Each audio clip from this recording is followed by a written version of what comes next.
Gibbo Hill, mate. Bloody banger.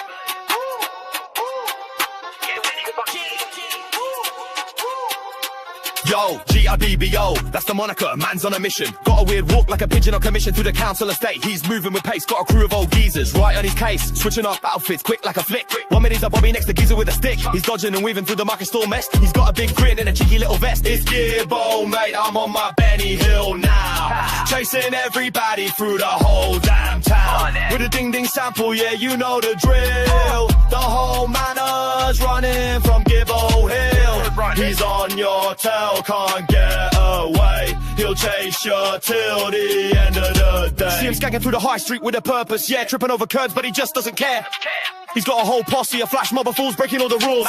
He's a milkman, a butcher, a postie on a spree. He's a man of 100 faces, can't you see?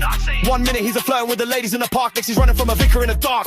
It's Gibbo, mate, I'm on my Benny Hill now. Chasing everybody through the whole damn town. With a ding-ding sample, yeah, you know the drill. The whole manor's running from Gibbo Hill. He's on your tail, can't get away. He'll chase you till the end of the day. Now watch him pull a trick, alright, proper stunt. He'll swap his suitcase for a rubber duck punt. To slip on a banana, then get up to salute. Still a traffic cone and wear it as a boot. He's hiding in a phone booth, but his bum's sticking out. He's got a water pistol making everyone shout. He's painting a fake door on a brick, will you see? Then he'll run right through it, faster than a flame. It's Gibbo, mate, I'm on my Benny Hill now. Chasing everybody through the whole damn town. With a ding-ding sample, yeah, you know the drill. The whole manor's running from Gibbo Hill. He's on your tail, can't get away. He'll chase you till the end of the day. Yeah, Gibbo Hill, the dawn of the chase.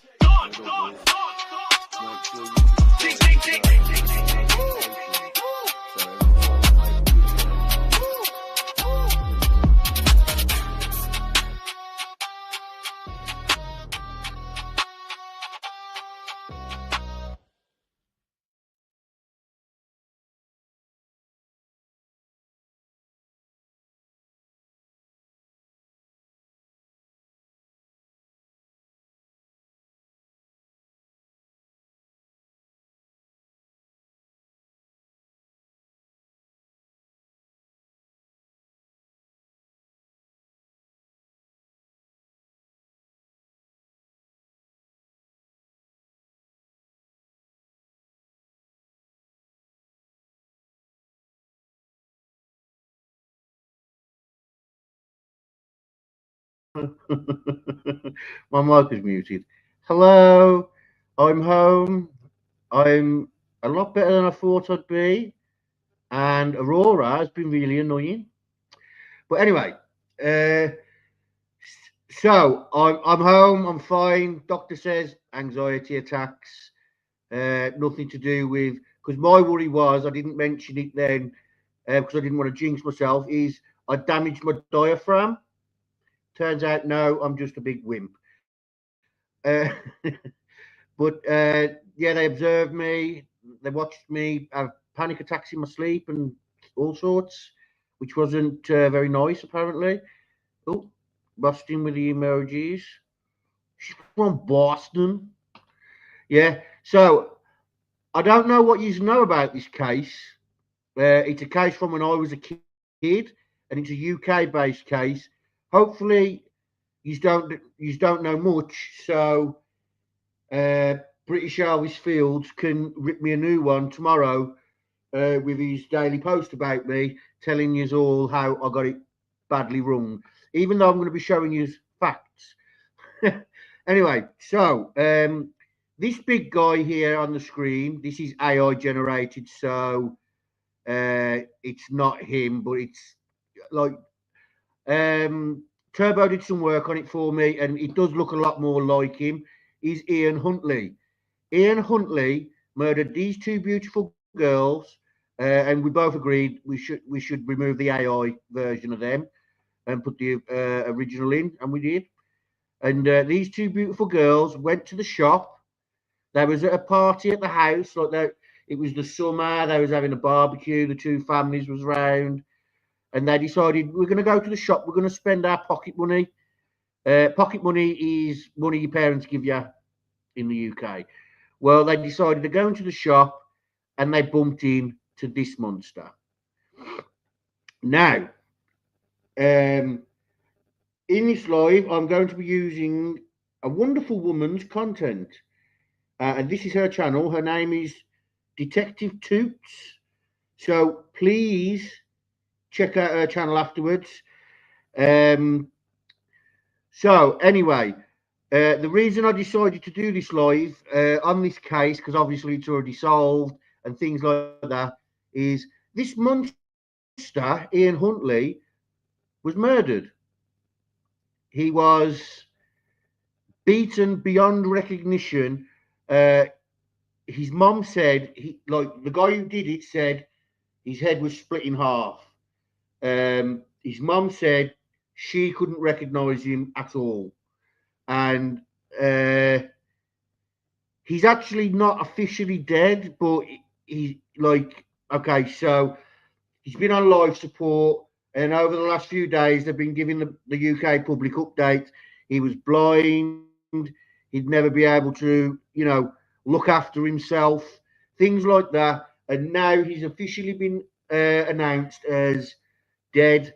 They turned his life support off, but he's not actually dead. They're just waiting on his body to give up. And hopefully it happens. Now, where was I? I want to give you guys a quick overview of the case so you know what happened, when it happened. And I found a wonderful channel who has, like I said, this woman here, Toots, who has a brilliant video on it. So without further ado, let's play it. Where is it?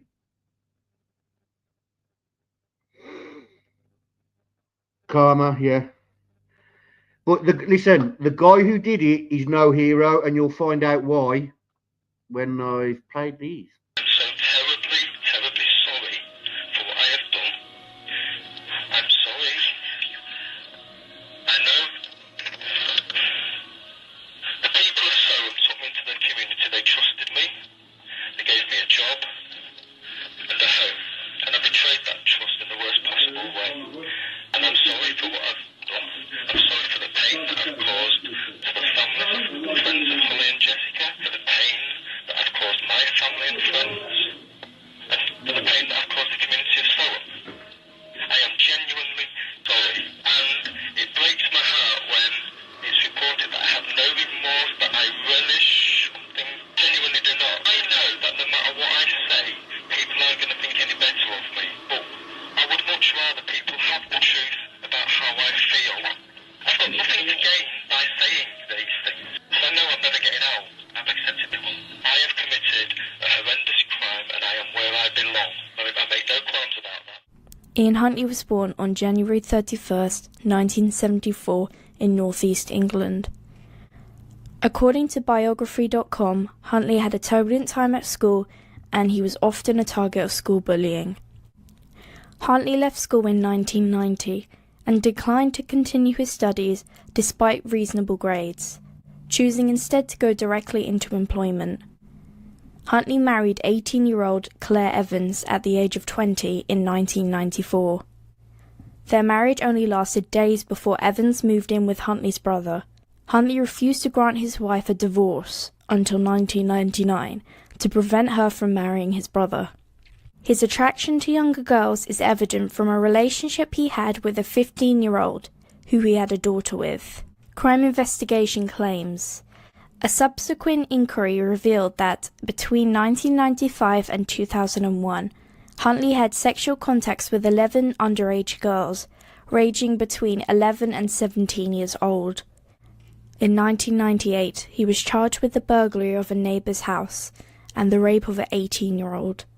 However, none of these cases proceeded to court due to lack of evidence. In 1999, he met Maxine Carr, who was 22 at the time, and they moved in together after 4 weeks. According to Carr, their relationship turned violent quickly. She claimed he thumped her in the face, he grabbed her around the throat and thicked her lip.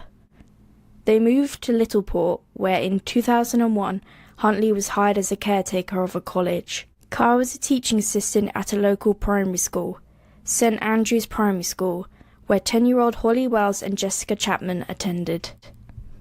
On August 4th, 2002, best friends Holly Wells and Jessica Chapman left Holly's home to go to the local shop to buy some sweets at around 6:15 p.m. They walked down Sand Street and can be observed on CCTV crossing the car park of the sports centre.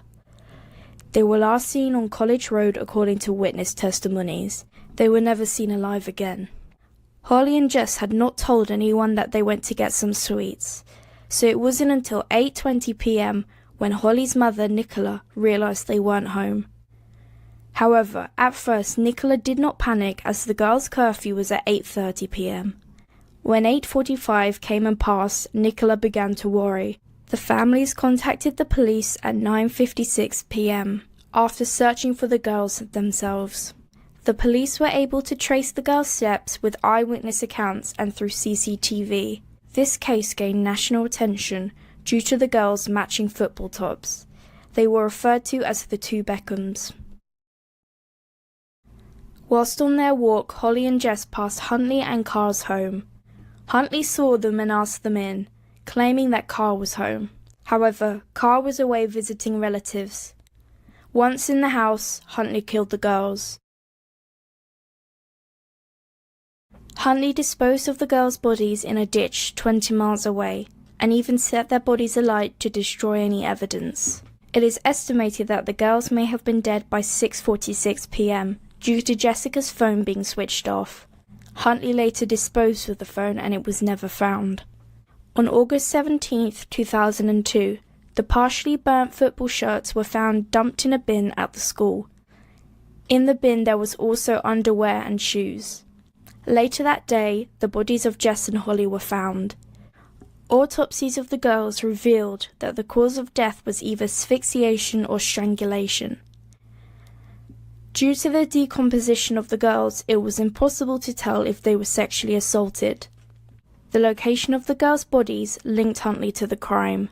He was known to have previously gone plane spotting in that area, and the disposal site was in close proximity to his father's house. Huntley himself admitted to being the last person to see the girls. You're the school caretaker.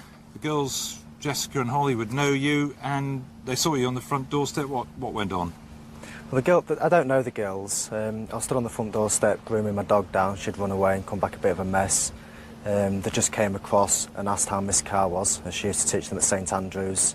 I just said she weren't very good as she hadn't got the job. And they just said, please tell her that we're very sorry. And off they walked in the direction of the library over there. How did they seem to you? They seemed fine, very cheerful, happy, chatty. I didn't see anything untoward, nobody hanging around. You know, just seemed like normal, happy kids. Safe and well? Yeah, absolutely. And you may, as it turned out, have been the last person to actually chat to them before they vanished. Yeah, that's what it seems like. And it's a mystery. Absolutely, yeah. Solved. Yeah, absolutely. I mean, everybody around here, I mean, I've been speaking to a lot of people, and what they're saying is, you know, while there's no news, then there's still that glimmer of hope, and that's basically all we're all hanging on to. And there was nothing that Sunday evening that gave you a glimmer of suspicion that anything was wrong? No, not at all. Maxine Carr stated that she was with Huntley at the time of the murders, giving Huntley an alibi. This was later disproved, and Carr would serve 21 months in prison for obstructing the course of justice. 3 days after the bodies of Holly and Jess were discovered, Huntley was charged with the murder of the girls, and Carr was also arrested for assisting an offender. This case gained widespread media and seemed to have impacted everyone who heard about the horrific passings of Holly and Jess. David Beckham pleaded for the safe return of Holly and Jess on August 6th. It seems that Beckham and Manchester United were greatly impacted by this case due to the girls wearing their Manchester football tops. There was also a minute of silence for the girls. The families of Holly and Jess were left to mourn the girls, a grieving process that will last a lifetime. As the trial date approached, a cult-like hatred grew for Huntley and Carr, many writing signs to the effect of "bring back hanging," many screaming violence and held back by the police. Many wanted Huntley dead for his crimes. Huntley claimed that the deaths were accidental. He stated that he was helping Holly with a nosebleed when he knocked her into the bath, which resulted in Jessica screaming. Huntley tried to silence Jessica, but he claimed he accidentally suffocated her. I maintain that the first one was a genuine accident. Second one, I panicked, and once she tried leaving the house, I realised I couldn't leave the house, and whilst I said in court that it was just, I acted instinctively, I knew that I had to stop her leaving the house. Carr said that she had no control over the events claimed, and that if she knew Huntley's intention, she would not have lied for him. On the 17th of December 2003, Huntley was found guilty of the killings and was sentenced to life imprisonment. However, on the 29th of September 2005, Huntley was resentenced to 40 years imprisonment. According to Crime Investigation, the day after his conviction, the 2003 Criminal Justice Act came into force. This act passed a decision on how long a prisoner given a life sentence should serve, from the Home Secretary to the judges. Maxine Carr was found guilty of perverting the course of justice and served 3.5 years. After her imprisonment, she was given a new identity. On the 14th of September 2005, Huntley was attacked by another inmate who poured boiling water over him. He was also attacked in 2010 as another inmate made a makeshift knife to cut Huntley's throat.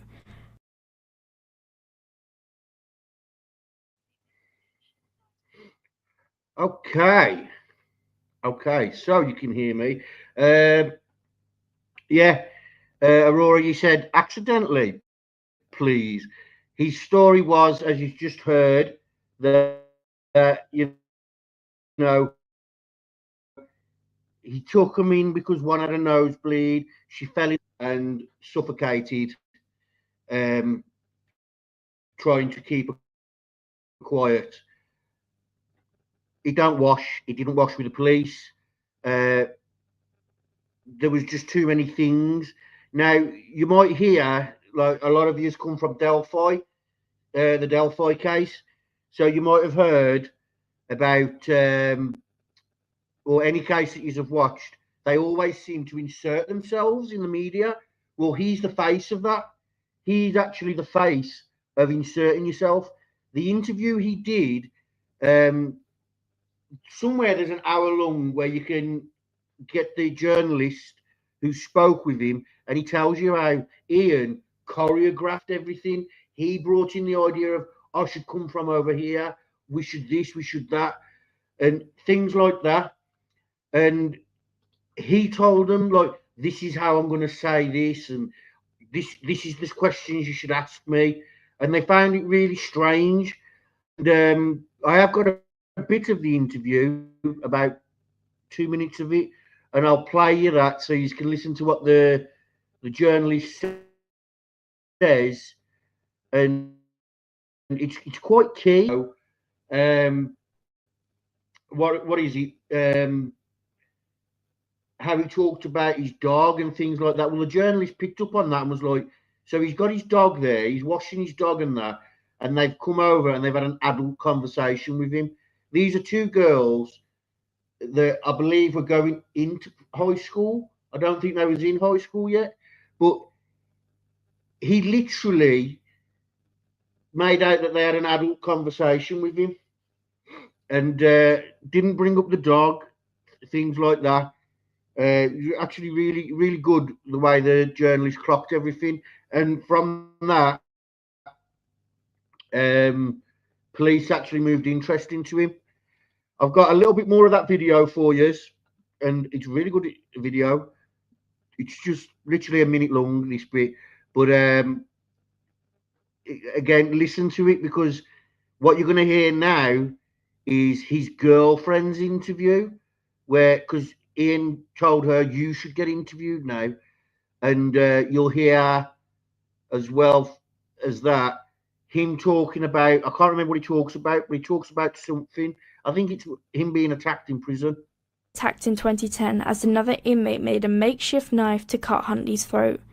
This resulted in Huntley having 21 stitches. There was an attempt on my life last year, because there's just a prisoner that tried to kill me. A guy called Simon Maskery came into my cell armed with a weapon, and he tried to cut my throat. I managed to kick him in the chest and then to the stomach, got the weapon off him, and he was on the floor. Nobody believes that they would ever run away. They was very close to all their family. Just as Huntley was arousing suspicion by giving interviews, so was his girlfriend. This is something I'll probably keep for the rest of my life, I think. It's what Holly gave me on the last day of term. She gave me this with a poem on the inside, saying to a special teaching assistant, really. And we'll miss her a lot, and we'll see her in the future. And that's the kind of girl she was. She was just lovely, really lovely. That's the sort of girl she was. Both my producers said that was odd, wasn't it? She seemed to be speaking in the past tense. She was saying was, like the girls weren't around anymore.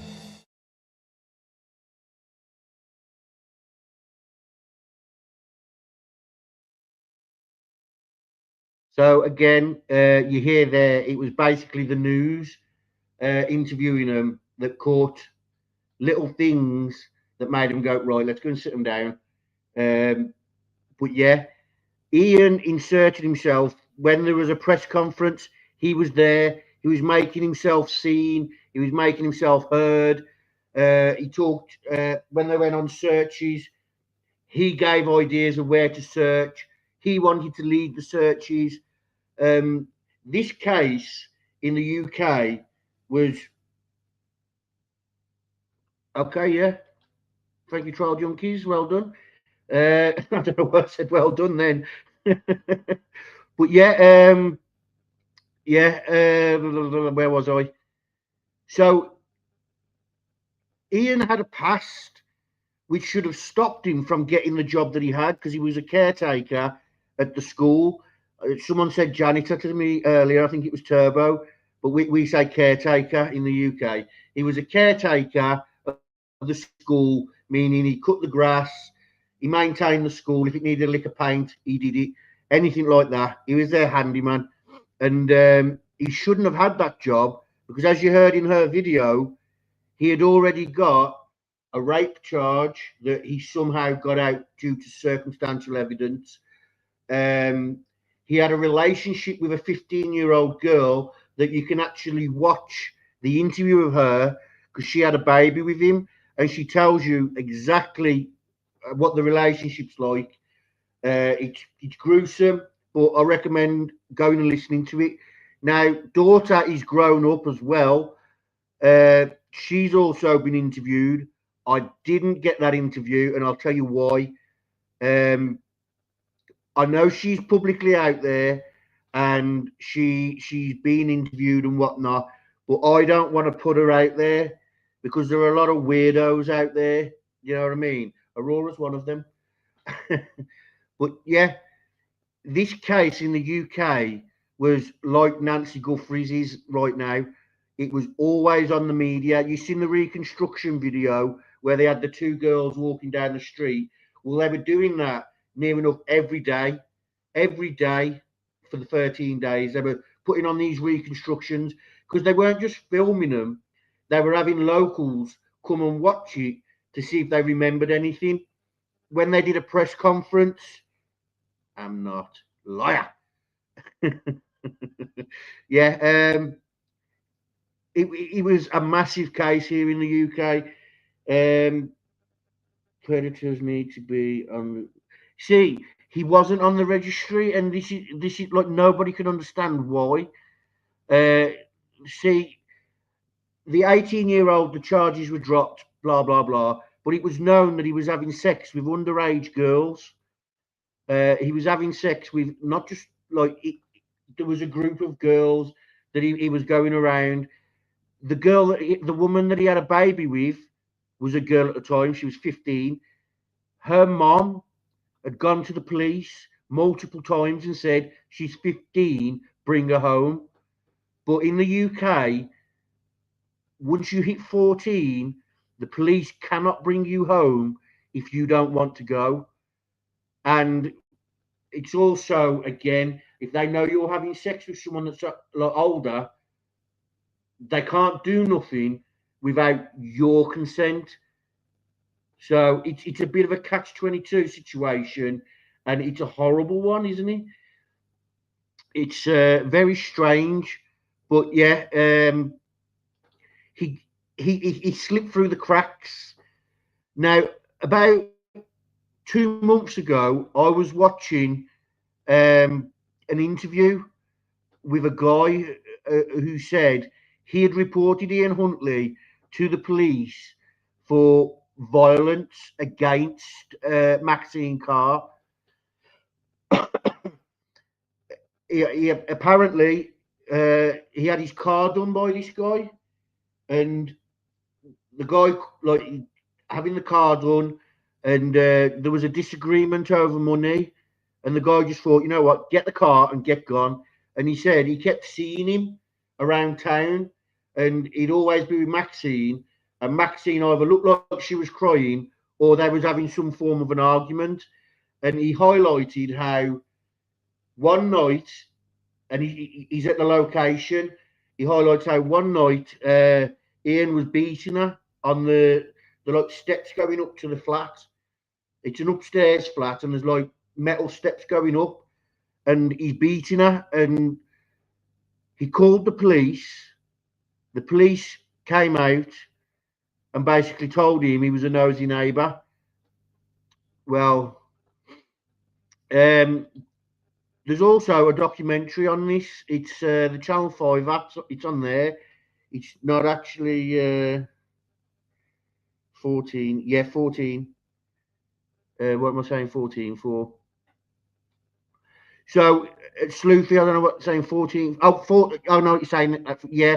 It's a law that needs to be changed. And basically it was brought in because majority of missing persons cases, children's cases, they are runaways. But we know that it's important whether they're runaways or whether they've been taken, whatever the situation, those children need to be found and they need to be taken out of the situation. Whether they're happy to be in it, you take them out of the situation, whether it's you take them home or you take them to a police station, you find out what's going on. Do you know what I mean? But you know yourself from cases in America, police don't really want to touch runaways. They need to raise the age of consent to 18. They need to do the same in the US. Any lawmakers against that have to. Well, you know yourself, the lawmakers are the ones doing it. Look at the Epstein files now. Look at how many celebrities, how many lawmakers, how many judges, how many politicians. They're all implemented, but nothing's being done because they're all coming out and saying, oh, yeah, we did business with him, but we didn't do that. Do you know what I mean? We did no, not that. No. Oh, you got it all wrong. You've got it all wrong. Yeah. The whole world's got it wrong.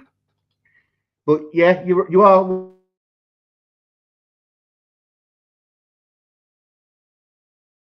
100% right, Trial Junkies. What I want to show you now is the good bit, which is the breaking news of what everyone in the UK woke up to today. Now, I don't condone acting this way over anybody who's died, but this man especially got justice. Now, is the guy who did it a hero?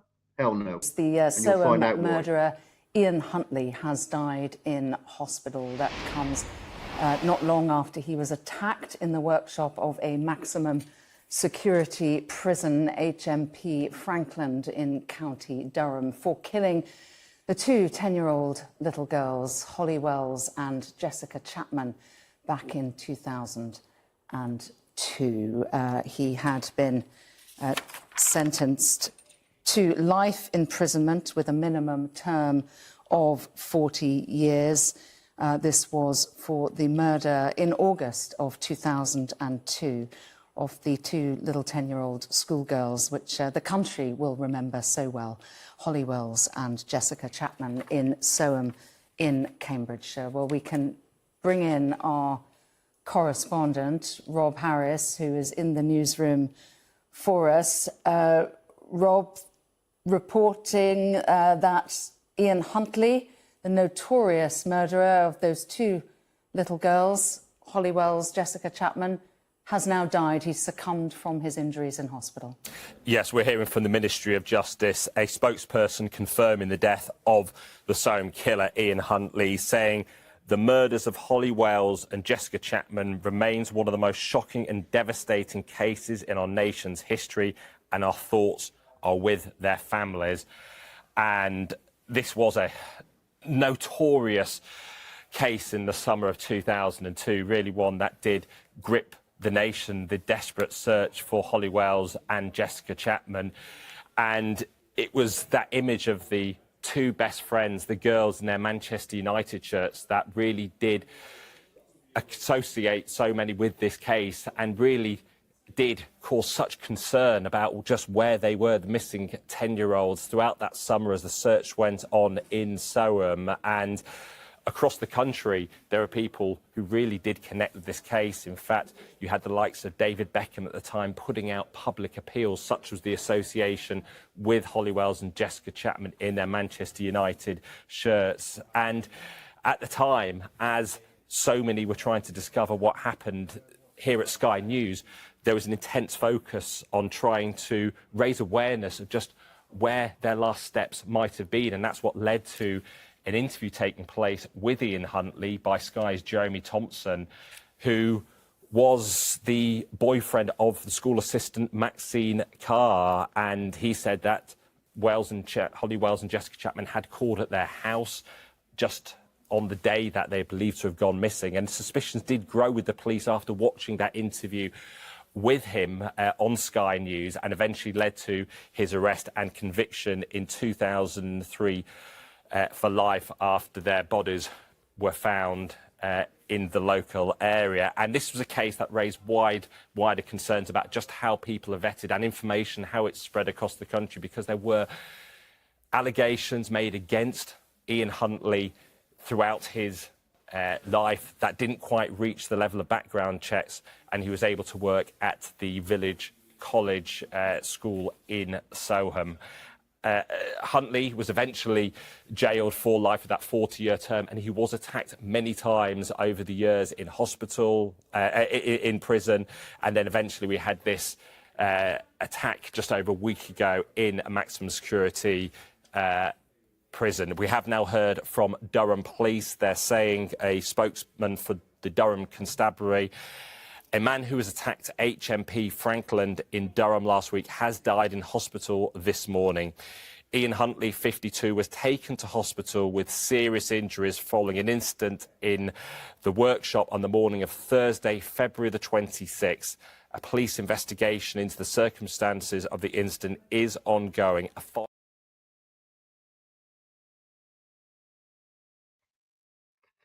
So, I've seen what you said, Sloofy, life is life. I agree with that.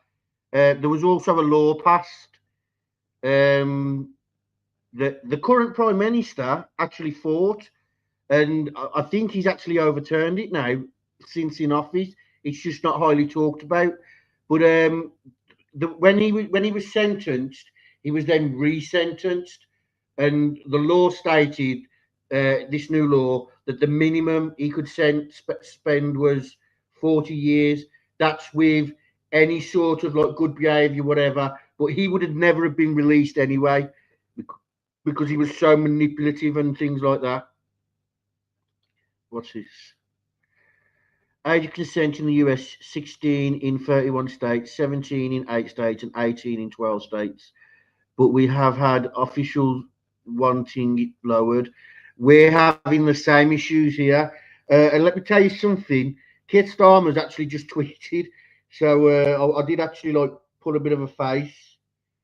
But Keir Starmer's just tweeted. Let me get that off the screen. Talking about the Middle East. So the Middle East, we're not involved. We're not getting involved. We're just doing a bit of defence work. But he's talking about the cost of living.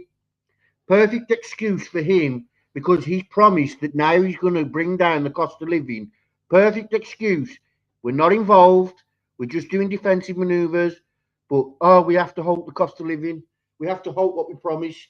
Typical Labour. Today, I also saw, Aurora heard me grunting about it earlier, they have also passed a law, what's it called?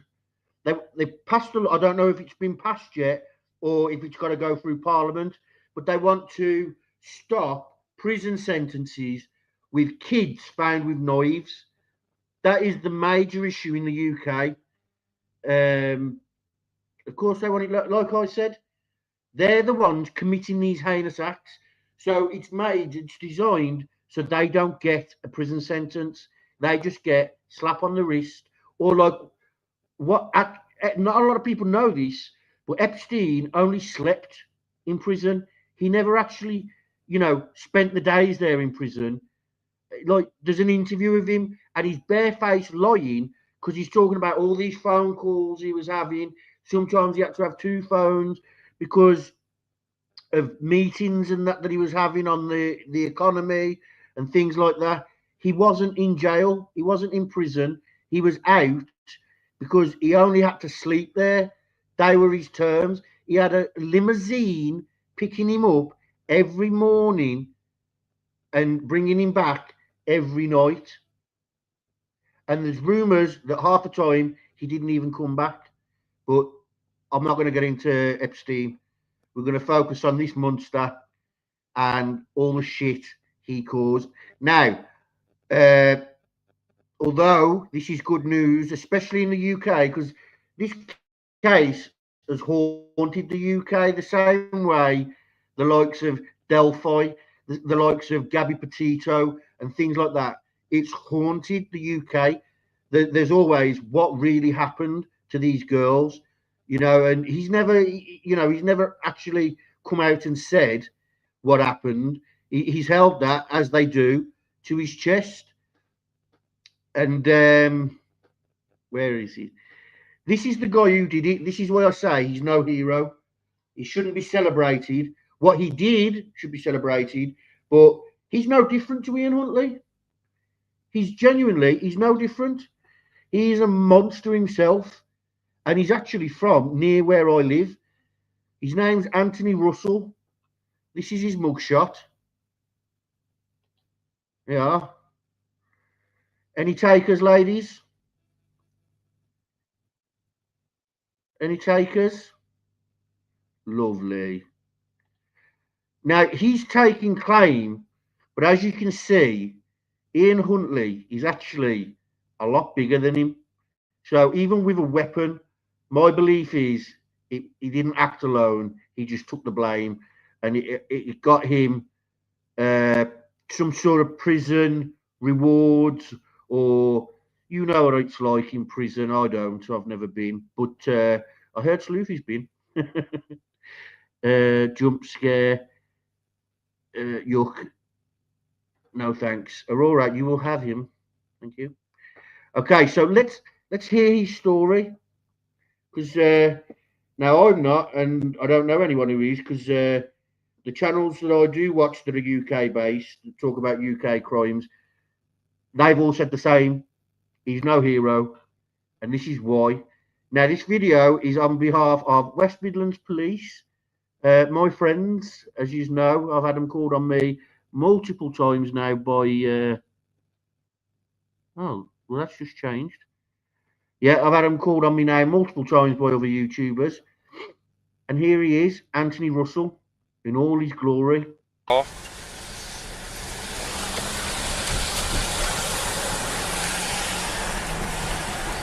Strike.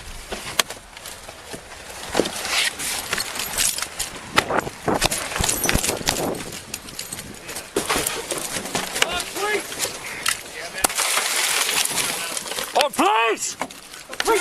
Get your Got his hands! Got his hands! Get him! Yeah. Anthony Russell, you're under arrest for the murder of 3 people. You do not have to say anything but my army defence. You do not meant to question something which you later rely on court as. You do say maybe given evidence. This was an appalling series of violent attacks.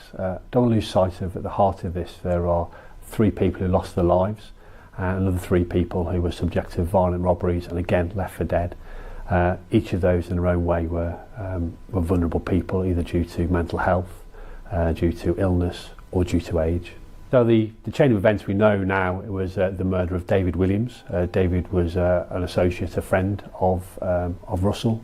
We don't know exactly why he killed him, but we think there was some kind of disagreement. David's mum, Julie, was obviously concerned for David. She hadn't seen him. She went to Russell and asked him if she'd seen David, knowing that he was dead. He was actually dead in his flat.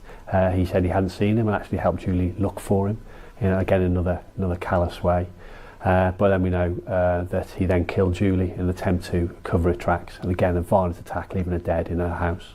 From there we know that he knew there was a murder inquiry and fled from Coventry, went over to Leamington, and there tragically he befriended another person, a vulnerable female. She was pregnant, Nicole McGregor. He befriended her and killed her, left her body in a parkland. But again, another callous way, he spoke to her boyfriend, who was looking for her, and helped him look for her. So again, another callous way of covering his tracks, but used extreme violence. And Russell was extremely dangerous, and obviously we need to arrest him as quickly as possible. This was a significant manhunt, indeed one of the biggest manhunts that West Midlands Police has run, and we work with colleagues from other forces around here, including Warwickshire and Staffordshire, who subsequently arrested him in their car. CCTV, both recovery of the CCTV and the painstaking watching of that CCTV was crucial to this case. Over 9,000 hours of CCTV was gathered. It took us over 6 months to piece that together, just to show exactly what Russell had been doing over those 7 days of violence. And that CCTV evidence, along with forensic evidence, witness evidence, that weight of evidence has led to these guilty pleas from Russell. Russell, an extremely dangerous man, used extreme violence in all of the offences, showed no remorse. Indeed, when he was questioned by the police, he wouldn't be interviewed. He sat with a blanket over his head and wouldn't engage with the officers interviewing him.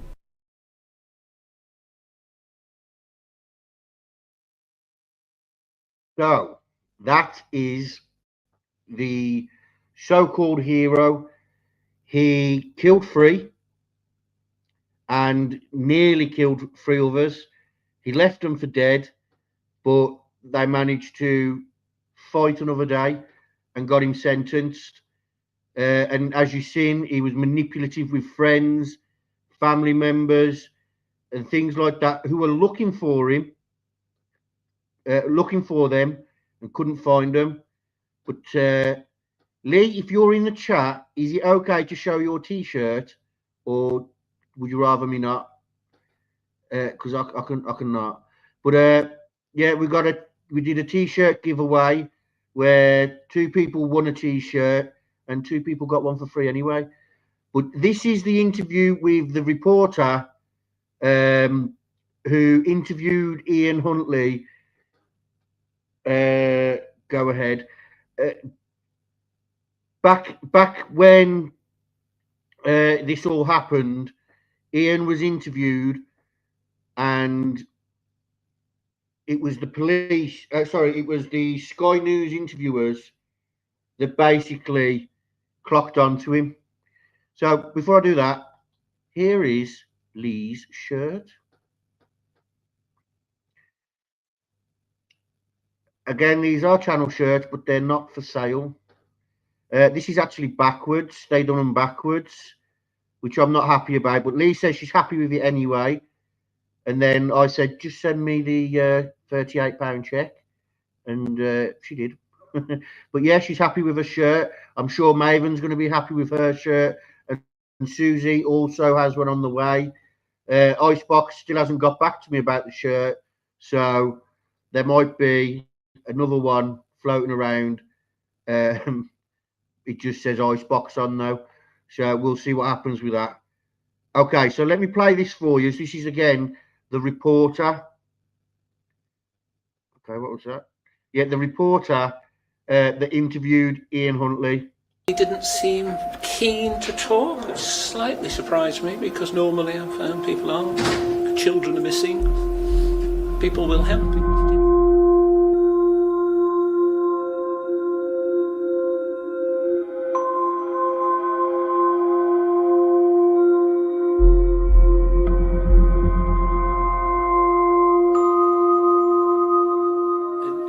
first thing that seemed strange, I remember quite distinctly, was that I asked Maxine if at school they'd done stranger danger.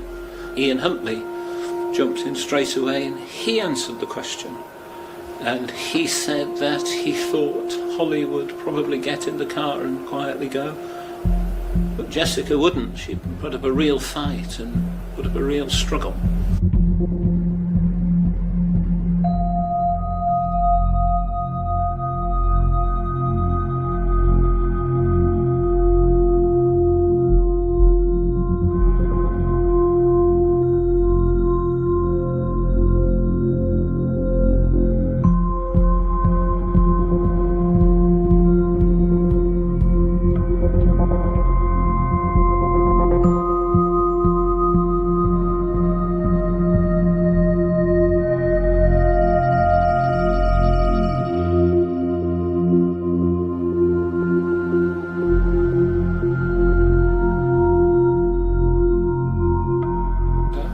What I couldn't understand was why hadn't they mentioned the dog? It struck me as odd that two children wandering around on a sunny August day would come across a man washing a big hairy dog with soap and a hosepipe and wouldn't see the dog. I simply couldn't believe there were two children on earth who wouldn't see the dog. But when we asked if we could photograph Ian Huntley, that was the third thing that was very strange. He simply adamantly wouldn't be photographed. And those three things seemed to me to be very strange. And as I was rolling them round in my head, I simply didn't believe what he was saying. I didn't understand how he could know how they'd react, and I didn't believe what he'd said about the dog. And I started to think, well, he appears to be the last man to have seen them. In all likelihood, the person who's responsible for their disappearance or death will be someone living locally.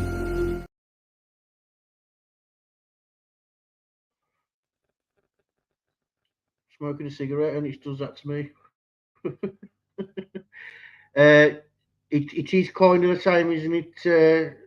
Sloofy, two girls go out for a walk, best friends, and boom. Luckily, Abby and Libby were found a lot sooner. But yeah, a local, a monster on the prowl, and things like that. There's a lot of similarities, and it's sad. It's sad that we live in a world where our children can't walk to the shop or go and walk on a trail and things like that and have a nice day without having to have adults, watch over them. Because people like Ian Huntley and people like, Richard Allen and people like that are on the prowl, always on the prowl. And as you can see from Ian, there were signs. There were always signs.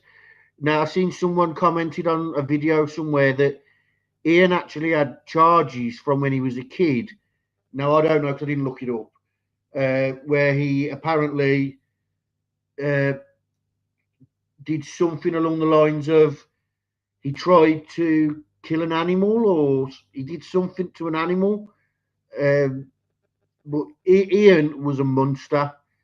There wasn't a good bone in him. He talked like he was a good guy. Like you've heard him speak. He's very manipulative.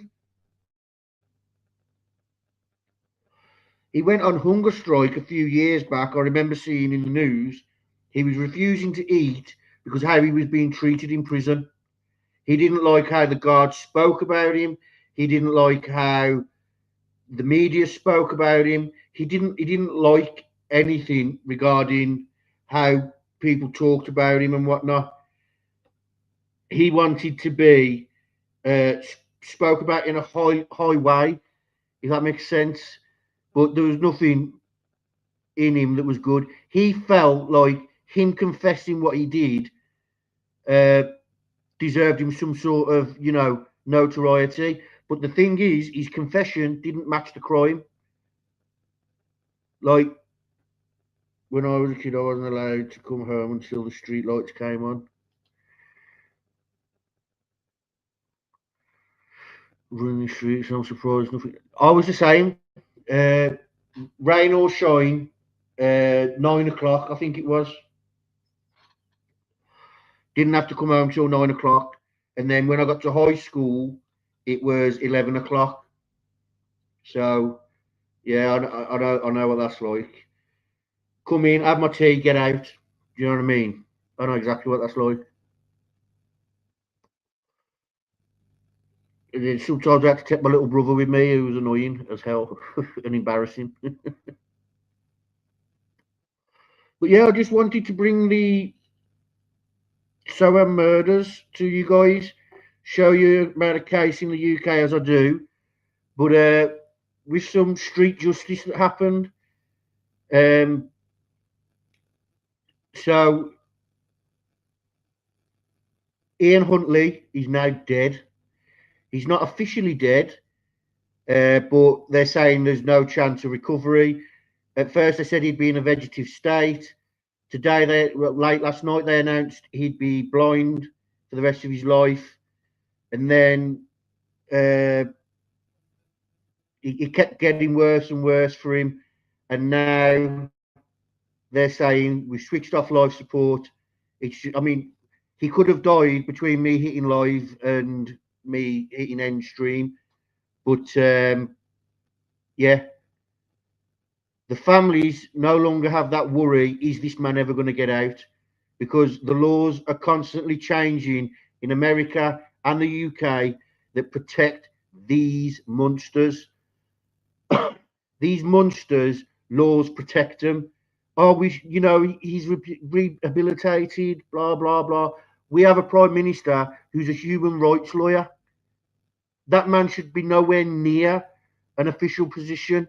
All he's done all his life is defend the undefendable. Now, I'm not knocking lawyers. Lawyers have a job to do. Lawyers are there to protect our rights. But the likes of Keir Starmer, they don't defend people. They work on laws, and he's worked on laws all his life. Now he says, well, actually, I've done a lot of pro bono, cases over the years. Yeah, go and have a look at those pro bono cases. They are rapists that have admitted to their crimes, that they shouldn't even need a trial. But in comes Keir Starmer and says, no, no, no, his human rights should allow him a trial. He's pleaded guilty, he's admitted to everything, but he deserves a trial.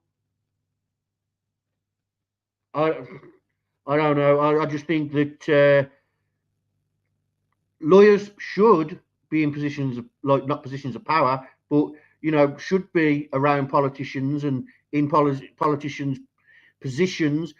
But people like him, no. People like him, they don't work for the better of the country. Like I said, today he announced that he doesn't want prison sentences for people under the age of 18 found with an offensive weapon, i.e. a knife. So we have a major problem in the UK of kids killing kids with knives. He takes away the prison sentences that were being handed out, preventing crimes like that happening. Where's the justice?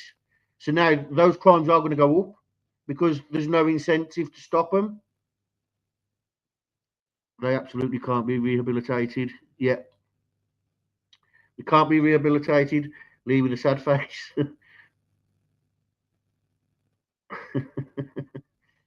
But yeah, that is my life for you guys. It's Sunday tomorrow, so I'm probably not going to do anything. I don't know. We'll see. I've got some cases I've got to look at. So if I can put one together for you, I will. I won't just throw one together like today. The only reason I did this one is because, like I said, when I was a kid, this really affected me. I remember, because I'm just a bit older than these girls. I remember coming home every day, and I didn't want to, watch cartoons. I wanted to see, have they found the girls? Where were they? because it was being treated as they'd run away. And David Beckham's, like you heard David Beckham, the footballer, his pleas was for them to come home, stop the nonsense, come home, because that's how it was being treated. But they didn't run away. In fact, at 6:40 p.m., the day they were reported missing, they were believed both were dead.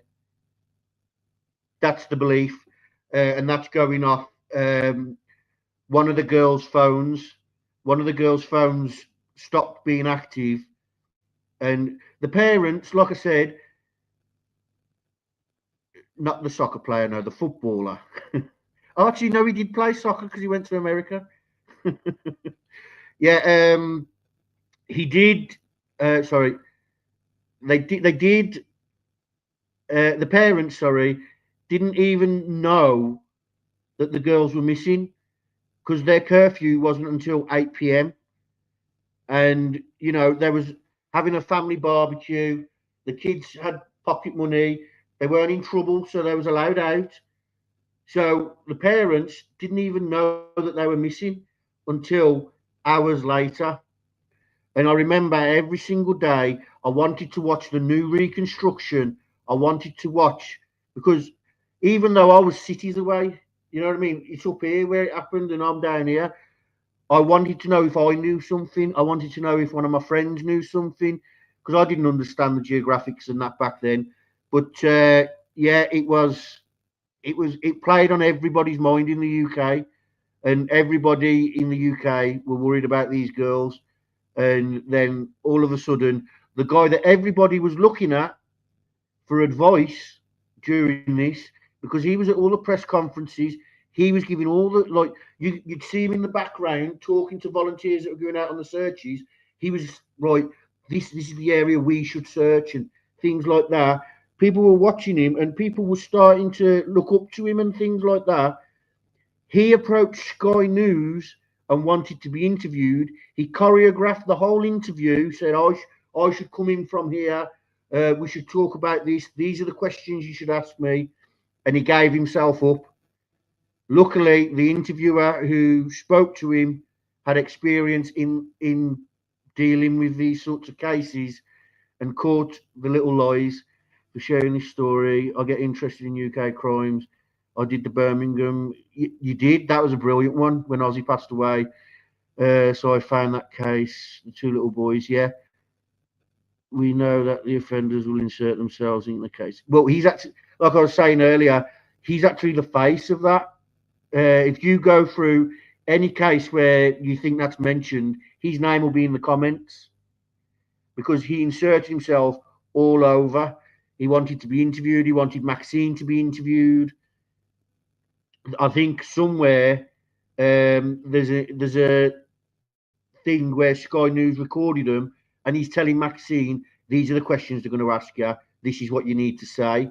And like it showed you earlier, the journalist said when they was asking Maxine questions, he was answering them, and he couldn't answer them because he wasn't in the classroom. So how could he know the answers? But he insisted on answering them. Right, guys, that's it for tonight. Thank you all for coming. I'm going to end it here so it's shareable because it's, well, rewatchable, just under an hour. Make sure you click that thumbs up, everyone. Yeah. Thank you for that, Trail Junkies. Actually, while you're here, check out Trail Junkies. You'll find me and Sleuthy in there every now and then. Not every now and then. I'm normally there. We watch. Oh. There we go. Yeah, I normally watch. She does a lot of Indigenous cases, and Sleuthy, we talked about the other day, trying to get her to spark a. Oh, you're nearly at 500 as well. Nearly at 500, Sleuthy. Well done. She puts a lot of shorts out and a lot of videos out, but I'm trying to convince her to get her lives back up because she does brilliant lives. They're more like Q&As. But yeah, there's her channel and there's Trail Junkies' channel. Check them out if you don't mind. The channel that's pinned at the top of the chat, please check that out as well. The young lady who made the video that we watched did a brilliant job, and hopefully we can spark her back into making videos. because her videos, like this one, got 70-something K, and she's got other videos as well where they're at like 500-600 views, and she's only got 217 subscribers. So let's see if we can spark her back into making videos. Right then, guys, I'm off. I'm going to go and call Aurora and tell her off for all the things she did in my chat.